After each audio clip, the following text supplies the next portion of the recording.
What's up, guys? JP back at you once again, bringing you guys episode number 32 in my entire DVD and Blu-ray collection. We are still on the motherfucking DVDs, but we are getting closer to the goddamn Blu-rays. So, without further ado, let's jump into this thing. By the way, I started this thing in like 2015, early 2015, was supposed to have it done that year, and we're like midway through 2016 already. My bad.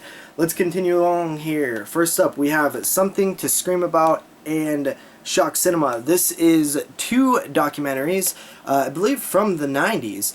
Very, very cool stuff. The first one was actually from 2004, Something to Scream About. I've actually watched this one, and it's actually really cool. It's sort of a documentary on like C to B level scream queens. It isn't, you know, the Jamie Lee Curtises of the world and the Heather Langenkamps. It's more of like the Debbie Rochons of the world and the Felissa Rose of the world. And Shock Cinema, I have not watched yet, but it has Charles Band in it. It has Jeff Burr, some of the lower budget filmmakers out there, which sounds really cool. So I'll check that one out when I get a chance very soon, hopefully.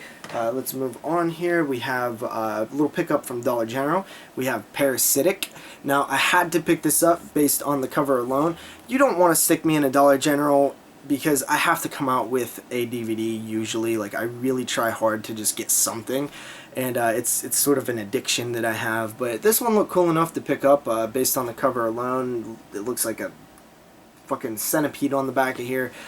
Parasites sounds really cool, up my alley, so I'm sure it's terrible, but we'll check it out. After that, we have Night of the Demons. This is the remake here. I actually really like this film. A lot of people give it shit, but I thought it was pretty fun.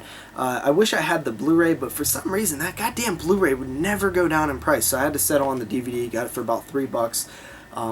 In my opinion, probably the second best Night of the Demons film. After that, we have Wrong Turn 6. I actually still have not watched this one. I have not seen Wrong Turn 5 either, but I hear they're making a Wrong Turn 7, so I will be on the lookout for that. I really like this series, you know. I miss them being able to come out every couple years, you know. I think that's a cool thing to, every once in a while you'll be like, oh, I wonder if this one's going to be good. Wrong Turn 7, you know. Wrong Turn 6 was pretty cool. Wrong Turn 5 sucked. Wrong Turn 4 was good. Wrong Turn 3 sucked. You know, it's cool to see a new one come out every once in a while. It's the same thing. It's hillbilly cannibal killers, and we like that. So let's continue making these films. You know, get a new director every time, or you know, it's a cool idea. After that, we have Pro Wrestlers vs. Zombies. This here is like the special edition. I think it's a 2-discer. Yeah, 2-discer, huh? It got Roddy Piper in it, which is pretty cool. Rest in peace to Roddy Piper. I hear this movie's atrocious, but I'll check it out eventually. After that, we have probably the worst version of this public domain film ever. It is Chiller. Just take a look at that cover, guys. Go ahead and soak it in. Is that not one of the biggest pieces of shit covers you've ever seen in your life? Like, I could literally do better than this. I can do better than this. But on top of that, the thing's falling apart.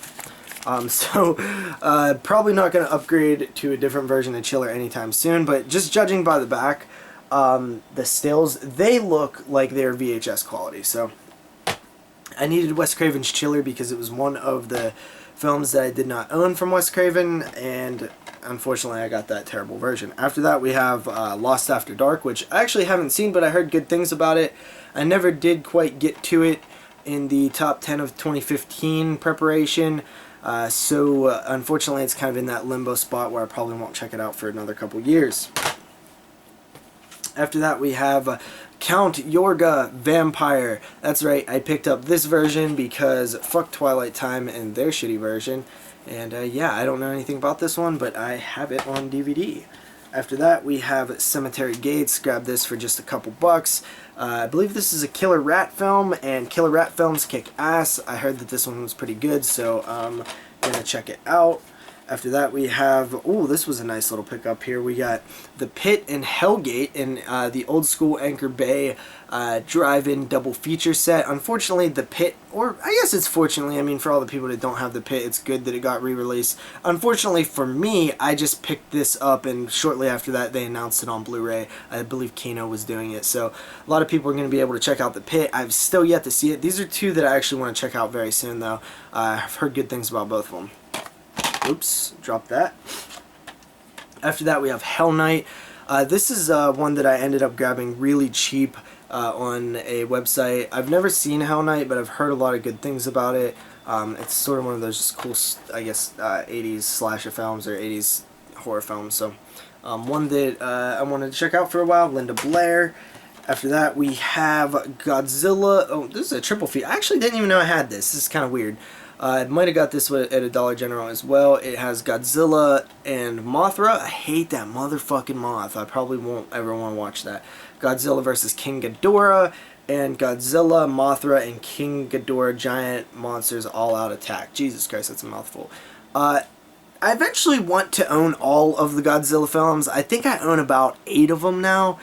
I'm not really sure how many there's. I think there's like 35 or some craziness like that.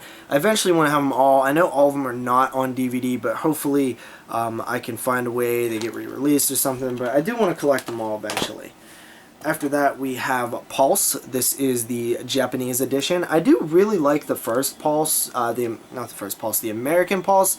So I do want to check this out eventually. This was a nice little snag, $1.88 at Big Lots. Gotta love Big Lots for that. Mangolia Entertainment put this out. I'll actually probably give this a watch sooner rather than later. After that, we have Carriers. This looks to be some sort of virus post-apocalyptic film. I do like my virus post-apocalyptic films. I think I've heard decent things about this one, so we'll check that one out as well.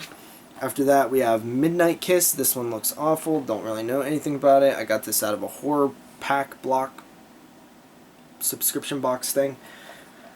After that, we have Night of the Demons 3. This is the good old Canadian edition. You can tell by the French down here, which we know how much of a fan I am of that. This one I actually did not hate like some people do. It was alright. It wasn't anything special. After that, we have The Demon's Rook. This one was pretty cool. You gotta love this kick-ass throwback cover, and had this not been a million fucking hours long, it would have been much more enjoyable. Way too long, but definitely a throwback to Italian horror. Really, really cool, gory stuff. After that, we have Electric Boogaloo. This was a really cool documentary, one of my favorite films of last year. This is a documentary on the Cannon Films. This is the wild, untold story of Cannon Films, done by the same guy who did Ozploitation, the wild, untold history of Australian films, which was really, really good. Both of these are really, really good. Electric Boogaloo, definitely recommend picking it up. Cannon Films has such an interesting history. After that, we have, gotta thank the homie Godzilla for hooking me up with this. Dylan is the man. That's one of the dudes from up in Canada, one of Moose' friends, and he hooked me up with Martyrs, which, shout out to you, bro. Thanks for hooking me up with that. I absolutely loved Martyrs, by the way. Definite 10 out of 10 on that one. If you missed our review, we did a review on the Disturbing Cinema podcast on Martyrs, and check it out. It was a really good breakdown of the film. And finally, for this part, guys, we have the atrocious, yet somehow I like it, Howling 7. That's right, we have the Howling 7. New Moon Rising. This movie is one of the worst movies ever made, but actually, the Howling franchise is just pitiful and depressing in general, but the Howling 7, I actually found some enjoyment out of it, so I'm not going to hate too much, even though it is an atrocious film. Don't watch it. Anyway, guys, see you guys in part number 33. Later.